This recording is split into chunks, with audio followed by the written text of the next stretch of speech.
Ce moment de télé vous est présenté par la municipalité de l'Ange-Gardien qui vous souhaite un bon visionnement.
Le show du câble.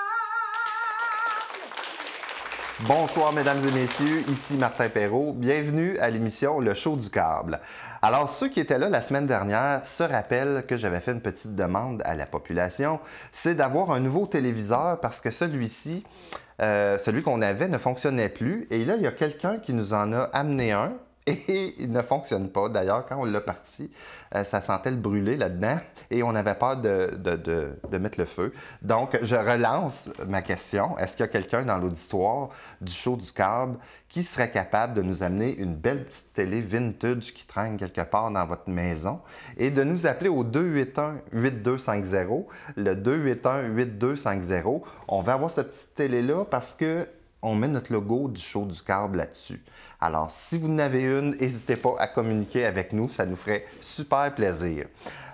J'ai quelqu'un avec moi pour l'intro de l'émission d'aujourd'hui. C'est notre premier invité, M. Jean-Charles Pichereau, et il est coordonnateur d'Action Santé Outaouais. Bonsoir, M. Pichereau. Bonsoir. Comment allez-vous? Ça va bien, merci. M. Pichereau, avant qu'on fasse votre vraie entrevue, j'ai décidé de vous avoir dans l'intro parce que je veux faire un petit jeu avec vous. Parce que vous, là, quand on vous voit à la télé ou qu'on vous entend à la radio, vous êtes une voix forte. Donc, vous n'êtes pas gêné de dire ce que vous pensez. Et puis, vous défendez la santé. Puis ça, c'est tout à fait très bien. C'est honorable de votre part. Mais Merci. je me suis dit, je vais lui poser 2-3 questions qui n'ont pas rapport avec la santé, juste pour voir comment il va réagir. Et bien sûr, on s'entend que, là, c'est à titre personnel à vous que je fais ça. Ce n'est pas du tout chapeauté par Action Santé. On s'entend? Donc, c'est la personne et c'est non le coordonnateur qui vous parle. C'est ça, exactement, OK. M. Pichereau. Alors, mettons que je vous dis, qu'est-ce que vous pensez des taux Brigil?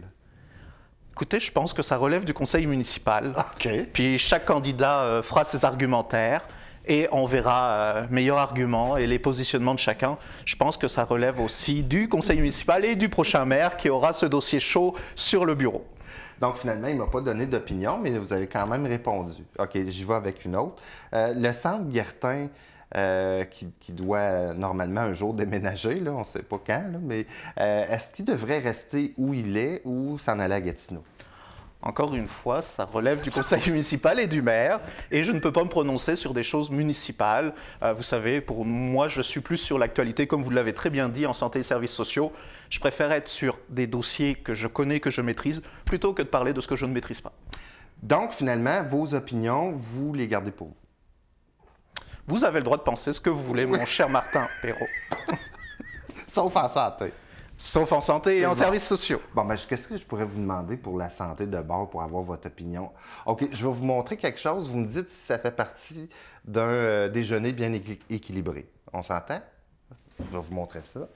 Alors, si, admettons, moi, pour déjeuner, je vous montre ça. Oh mon Dieu. Une belle autoroute pour la crise de cœur. Bravo. C'est pas, tu sais, pain et céréales, c'est du Rice Krispies. Mais je me rappelle que quand vous avez fait Séraphin, vous avez dit que vous n'aviez pas assez de sous. J'imagine que vous êtes commandité là, par... Non. Non. Ça, je ne montrerai pas la marque, mais c'est du riz, dans le fond. Oui. C'est des céréales. Bien sûr, avec pas mal de sucre. Il y a de l'eau. Ah oui, de l'eau. Ben, Je pense qu'il va falloir prendre des cours en nutrition et en diététique, mon cher monsieur Martin Ben, c'est Perrault. comme je dis, tu sais, une pizza, il y a 4 éléments là-dedans. Il y a Bien sûr. pâte, fromage, il y a de la viande, tout est là. Oui, mais il y a tout un équilibre à faire entre les glucides, les protéines, Oui, les mais moi, fruits, je pense les que c'est légumes. dans le dosage, M. Pichot. C'est dans le dosage. Tu sais, au lieu de manger 4 pointes, là, 2 points. Et quels fruits et légumes Ben, les fruits et légumes... sont déjà dans la pizza. Ouais. Ouais, ouais. Ben, c'est ça. Oui, il y a des champignons. Je des vous petits invite lamberts. fortement à aller faire des cours en nutrition. OK.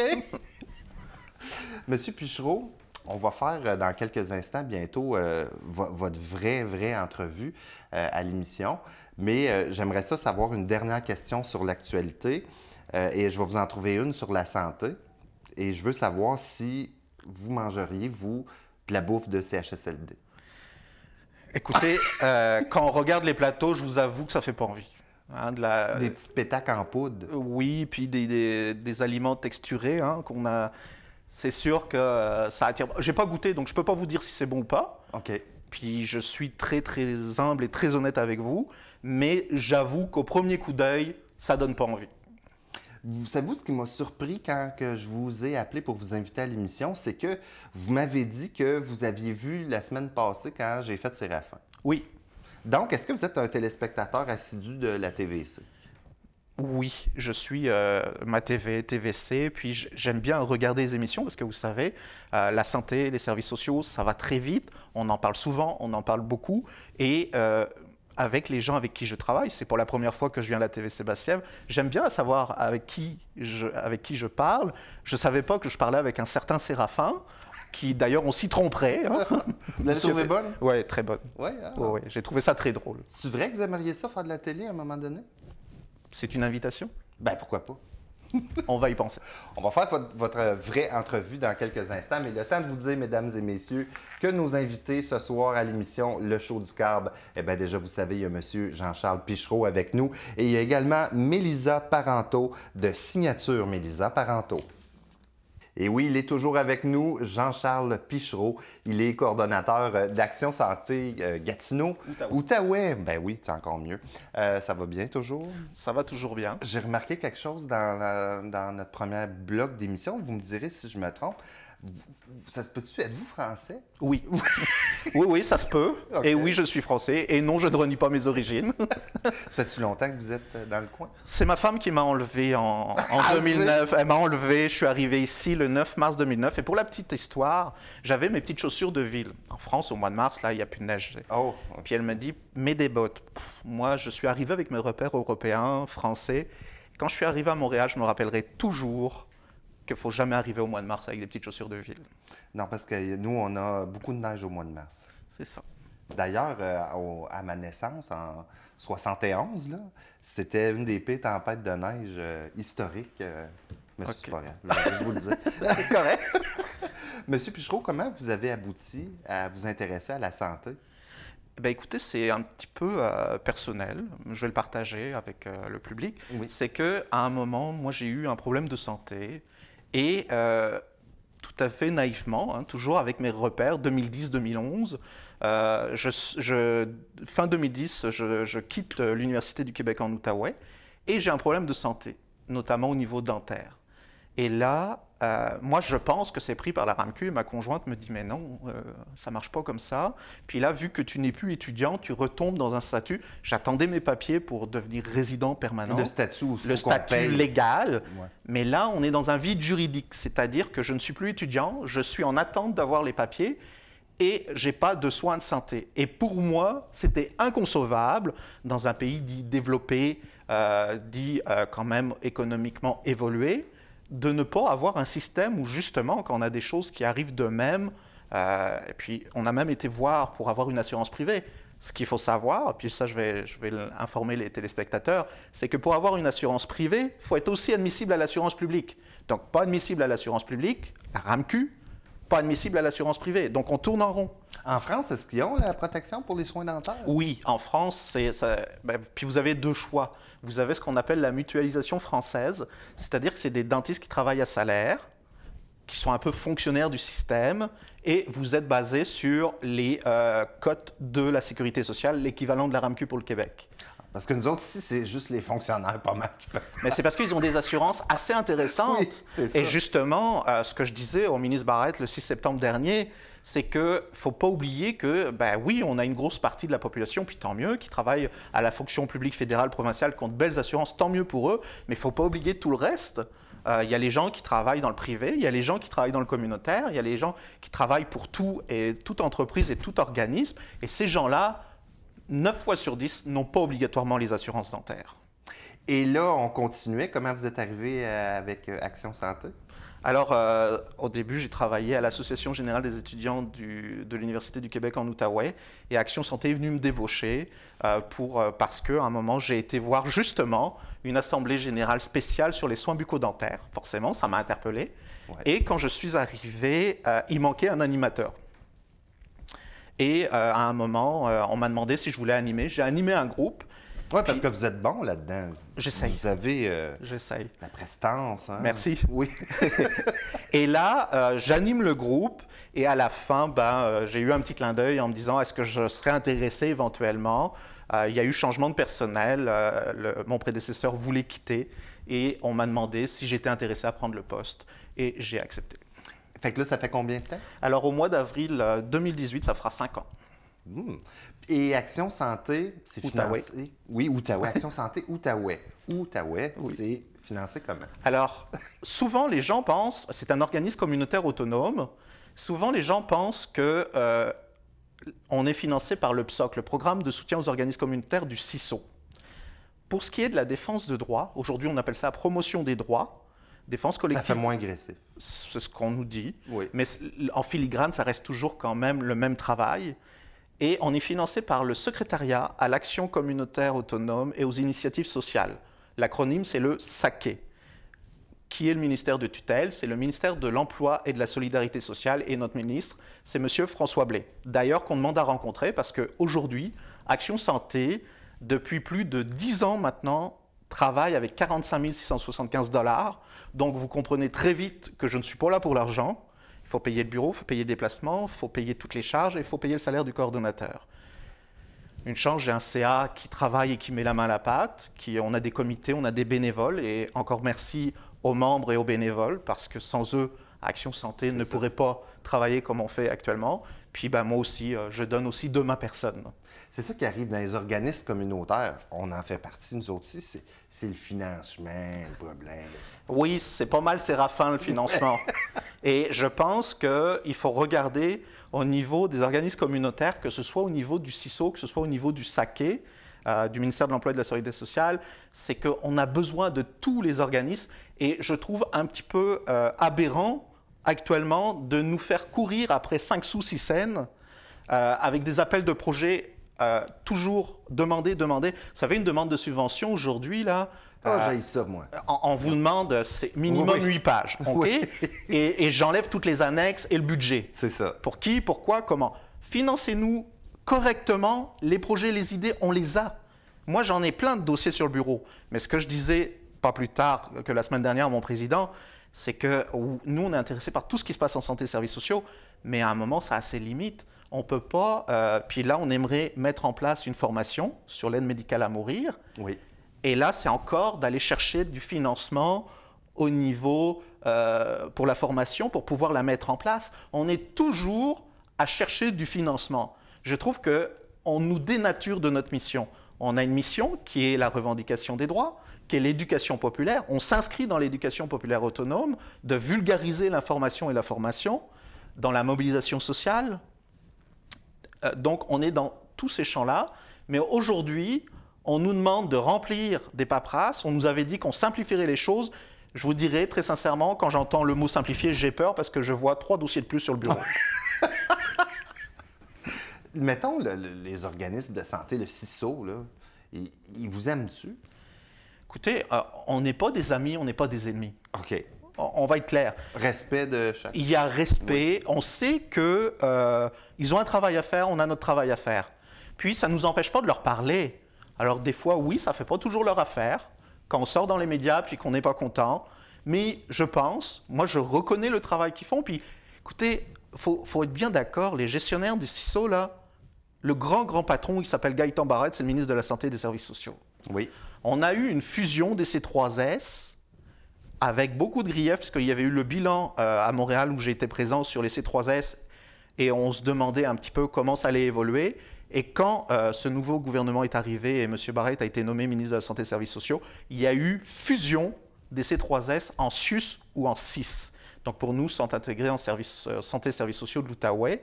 Et ça devient des méga structures. J'ai discuté avec des gens de l'hôpital de Hall qui me disaient on n'est pas capable de savoir qui est où et qui fait quoi. Moi, patient, parce que moi, mon rôle, c'est de se préoccuper des patients et des gens qui vont rentrer à l'hôpital, je suis quand même inquiet de ne pas savoir qui s'occupe de quoi et quand et qui. L'entrevue achève bientôt, mais je veux vous poser absolument une question. Exemple, les CHSLD.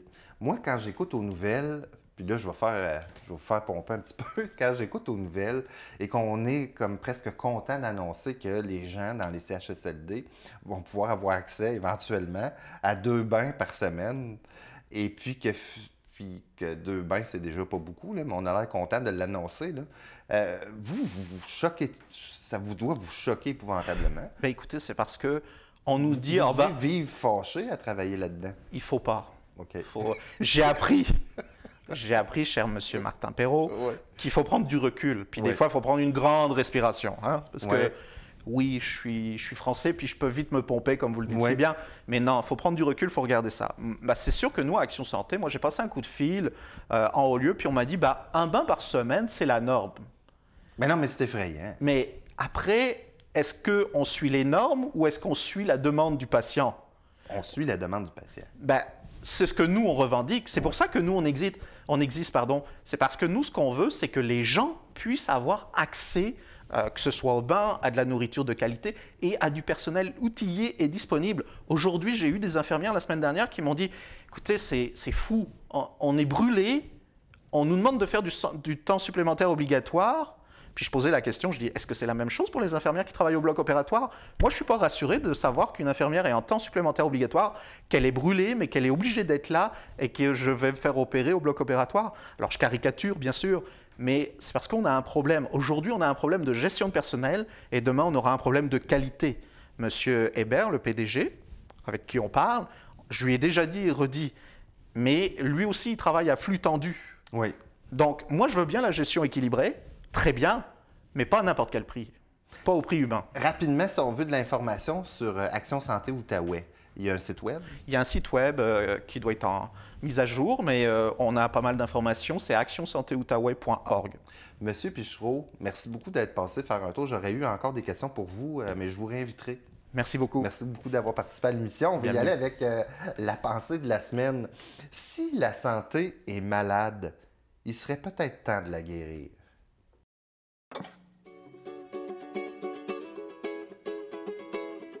Ce moment de télé vous est présenté par la municipalité de Lange-Gardien qui vous souhaite un bon visionnement.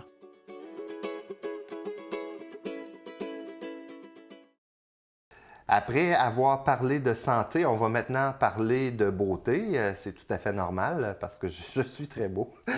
Et j'aimerais vous présenter mon invitée. Elle est très jolie et elle sent très bonne. Madame Mélisa Parenteau. Bonjour, de Signature Mélisa Parenteau. Comment ça va? Ça va bien vous-même? Oui, ça va super bien. On te connaît beaucoup dans la région parce que tu es propriétaire de Signature Mélisa Parenteau. Et pourquoi j'insiste sur le Mélisa? C'est parce qu'il y a beaucoup de monde qui se trompe et qui disent... Mélissa. Non, c'est Mélisa. Parce que c'est juste un S, on le prononce comme un Z, en effet. Ça fait plus chic. Bien, ça fait unique, je trouve. Oui. Hein, il n'y en a pas beaucoup, donc moi, je le prends... J'ai eu de la misère à m'adapter quand j'étais plus jeune parce qu'on se trompait beaucoup, mais non, là, maintenant, c'est unique et je suis fière de le porter comme ça.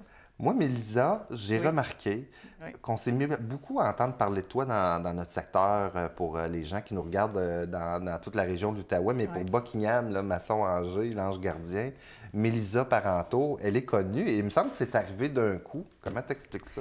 C'est vrai, hein? C'est drôle que vous dites ça, mais je crois que c'est vraiment mon implication au niveau de ma région. Ça fait 5 ans maintenant que je suis en affaires, donc que l'entreprise existe. Je me suis tout de suite intéressée à ma communauté d'affaires ma communauté aussi de près et de loin. Mais je crois que c'est ça, c'est vraiment mon implication, d'être près des gens, d'être à l'écoute. Et évidemment, je suis maintenant présidente du conseil d'administration du RGA Basse-Lièvre. RGA, excuse-moi, c'est le réseau des gars en affaires, hein, c'est ça? Non, pas du tout. Parce qu'il y a beaucoup de femmes, de plus en plus. Oui, hein? Non, c'est le regroupement des gens d'affaires. Basse-Lièvre. Basse-Lièvre. Donc, qui regroupe Buckingham, l'Ange Gardien et Masson-Angers. C'est super, ça. Excellent. Oui, oui, tout à fait. Quand on entre chez Signature Mélisa Parentaux, oui. C'est quelle sorte de soins on peut recevoir? En fait, cette année, depuis qu'on est déménagé, donc juillet 2016, on a rajouté à notre nom le Spa Urbain, qui finit le nom de la compagnie. Puisque depuis qu'on est déménagé, ça prend tout son sens. On retrouve vraiment le concept spa intérieur, spa urbain, massothérapie, faciale, enveloppement maintenant, exfoliation corporelle. On y retrouve l'extension de cils, pose d'ongles aussi, pédicure en gang, pédicure entre amis, ça, et c'est possible de faire ça. Massage en duo aussi, en couple, possible aussi. Donc, on retrouve vraiment tous les volets. Quelle sorte de massage, là, vous parlez, là?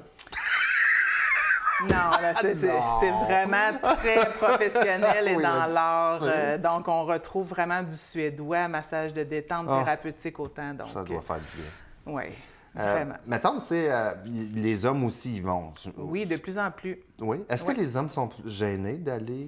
C'est sûr qu'il y a toujours une gêne parce que l'homme croit vraiment que c'est un centre de femmes. Oui. Par contre, de plus en plus, sauf vraiment, surtout au niveau des douleurs musculaires, les hommes ont besoin de se faire masser. Donc, découvrent vraiment un environnement. OK, c'est pas juste les femmes qui ont besoin d'un manicure, par exemple, parce que, étant donné que c'est pas une pose d'ongles, c'est vraiment un soin de l'ongle, pédicure, même chose. Donc, oui, de plus en plus d'hommes. Un beau gars comme moi, mettons, qui va là, oui. n'aurais-tu besoin? Bien, en fait, malgré la beauté que vous avez, on a toujours besoin... Éternel.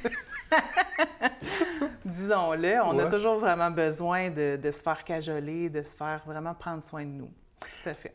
Là, j'aimerais ça revenir un petit peu sur le RGA, le regroupement des gens d'affaires. Il y avait Karine Lauzon qui était là, la super dynamique Karine. Et puis là, vous avez... quelqu'un de nouveau à la direction générale. On vient d'embaucher à la fin septembre quelqu'un de nouveau, puisque Karine, c'est ça, elle était avec nous pendant une période de 6 ans.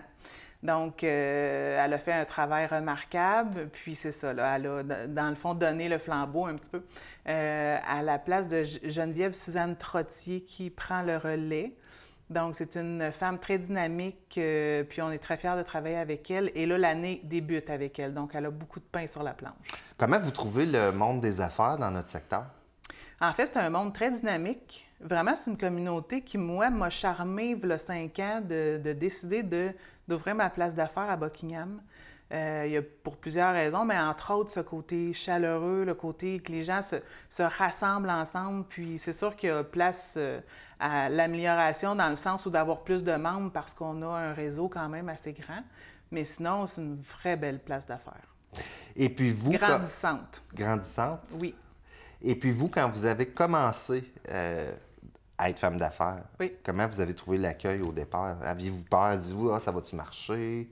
Parce que ça marche fort, là, votre centre. Bien là, on touche du bois, là. C'est sûr que oui. De plus en plus, on travaille fort, on n'arrête jamais. Moi, j'ai trouvé l'accueil, il y a 5 ans passés, super bien. C'est ça, j'ai fait la rencontre très vite de Karine Lauzon, donc la DG du RGA, puis ça l'a cliqué, elle et moi. Donc, ça a vraiment été mon accueil dans le monde des affaires. Donc, je lui en remercie beaucoup d'ailleurs. C'est elle qui m'a ouvert aussi les portes de tous ces contacts-là, évidemment, parce que j'étais issue, moi, du monde fédéral. Donc, je travaillais comme fonctionnaire pendant 13 ans. Ah oui? Ça a été ma base. Oui, j'ai étudié en administration, tout ça, le travail de bureautique.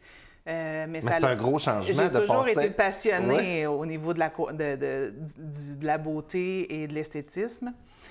Donc, pour moi, oui, ça a été un gros changement. Par contre, ça a toujours été ce que je voulais. Donc là, maintenant, je m'ouvre à ce que je suis vraiment. Là. Donc, dans le fond, être fonctionnaire plus en bureautique, c'était en étendant de... Bien, inconsciemment, Inconsciemment. oui, oui. J'ai vraiment eu cet appel-là, là, je vous dirais, là, en 2010 environ, là. Wow. Où, OK, là, je saute parce que je suis rendue là. Puis là, vous ne changeriez plus de place. Ah là. non. Je me découvre, je m'épanouis. Les gens qui me connaissent de près là, voient la vraie Mélisa. Là. Est-ce qu'il y a beaucoup de membres de la communauté d'affaires de la région ici qui font partie du RGA? Je pourrais pas dire beaucoup, mais quand même, il y en a un bon nombre. On compte environ 110. Là, quand je dis je peux pas dire beaucoup, c'est qu'on veut toujours plus, évidemment. Ouais. On veut toujours recruter parce qu'il y a place à environ 400 membres qu'on peut aller recruter de plus, à peu près. Donc, on travaille d'arrache-pied à faire connaître le RGA aussi avec le travail de Karen Lauzon, qui a été remarquable dans les 6 dernières années. On veut accoter ça, là, on veut continuer cette lancée-là. Donc, avec Geneviève, je crois qu'on va être capable d'accomplir un beau succès. Admettons que je vous dis, qu'est-ce qu'on peut dire aux gens d'affaires qui ne font pas encore partie du RGA? C'est quoi l'avantage? L'avantage, c'est vraiment un regroupement, c'est vraiment les connaissances, les contacts qu'on fait de soirée en soirée, mais c'est pas juste les 5 à 7, c'est les événements qui sont annuels. C'est de l'aide aussi qu'on peut retrouver en appelant au bureau. C'est vraiment et de plus. Donc, on va offrir encore plus d'aide, plus d'avantages qui vont être soulevés, mais c'est vraiment de faire partie de cette communauté-là, de contact, beaucoup. Là, en plus d'être propriétaire de votre entreprise, en plus d'être présidente du RGA, vous faites d'autres choses pour aider les organismes communautaires. J'aimerais ça que vous me racontiez ça. En fait, je suis toujours ouverte à donner. À chaque fois qu'on m'approche, j'aime beaucoup donner de soit mon temps, soit de nos certificats cadeaux, de nos soins, à n'importe quel genre de levée de fonds pour amasser des sous pour, par exemple, la maison pour elle des Deux-Vallées. On est en train, en collaboration ensemble, de monter un beau projet de levée de fonds pour cette maison-là. Par mon mari, mon conjoint Sébastien Jonca, qui lui est président de la maison de la famille de la Basse-Lièvre. Ah oui, je savais pas. Ouais. Président du conseil d'administration. Donc, on s'implique aussi beaucoup ensemble. C'est principalement lui qui est là, mais par ricochet, la compagnie et moi-même, mes enfants aussi s'impliquent. Donc, pour moi, c'est super important Une petite question plus piquante. Là. On dit, parce que l'émission se termine bientôt, on dit souvent que dans le monde de la beauté, les coiffeurs, les coiffeuses, tout ça, ils entendent tous les secrets. C'est-tu vrai, ça? C'est vrai. C'est vrai? C'est vrai. On apprend-tu des bons ragots quand on est... Mais sans nommer d'exemple? Non, parce que c'est... On veut se garder une petite vague les poursuites. 4 murs. Non. Mais on est vraiment des personnes, dans ce domaine-là, des personnes qui sont très près des gens. Puis oui, c'est propice aux confidences, évidemment. Mélisa, je te remercie beaucoup d'avoir participé à notre émission. Bon succès avec tout ce qui s'en vient avec ton entreprise. Merci beaucoup. Merci de l'invitation. Bonne soirée. Merci. Alors, c'est tout pour nous, mesdames et messieurs. On va se retrouver la semaine prochaine pour une autre édition de l'émission Le Show du câble. Bonne soirée à notre antenne. Au revoir.